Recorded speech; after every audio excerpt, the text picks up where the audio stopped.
அனைவருக்கும் வணக்கம். நான் உங்கள் கோடி ஆர்கானிக்ஸ்லேருந்து பேசுகிறேன். இந்த பூ என்னன்னு தெரியுதா உங்களுக்கு? ஆவாரம் பூன்னு சொல்லுவோம் இல்லைங்களா, இதுதான். இதுக்கு என்ன பழமொழி அப்படின்னா, இந்த பூவை பற்றின பழமொழியே என்ன அப்படின்னா, ஆவாரை பூத்திருக்க சாவாரை கண்டதுண்டோ அப்படின்னு சொல்லுவாங்க இல்லையா?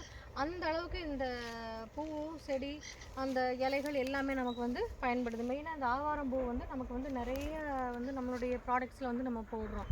இந்த இது ஃபேஸ் பேக் போடுறோம் இல்லைங்களா, அந்த முகம் வந்து தங்கம் மாதிரி ஜொலிக்கணும் அப்படின்னா இந்த ஆவாரம்பூ கண்டிப்பாக நம்ம அதில் வந்து போட்டிருக்கணும்.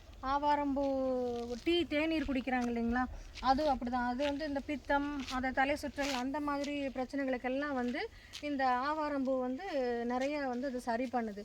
ஆவாரம்பூ டீ வந்து சர்க்கரை நோயாளிகள் வந்து பயன்படுத்தும் போது அந்த சர்க்கரை இந்த பூ இருக்கு இல்லைங்களா, இதை வந்து ரெகுலராக நம்ம டீ போட்டு குடித்தோம் அப்படின்னா இந்த டீயில் வந்து இந்த பூவை போட்டு குடிக்கும்போது நம்மளுடைய ரத்தத்தில் இருக்கக்கூடிய சர்க்கரை அளவை வந்து இது கம்மி பண்ணுது அப்படிங்கிறத வந்து சொல்லியிருக்காங்க. அப்போ நிறைய வந்து மருத்துவ குணம் நிறைந்த இந்த ஆவாரம்பூ வந்து நம்மளுடைய பகுதியில் நமக்கு கிடைக்கிது. இந்த மாதிரி ஒரு இயற்கையான சூழல் தான் நம்மக்கிட்ட இருக்குது.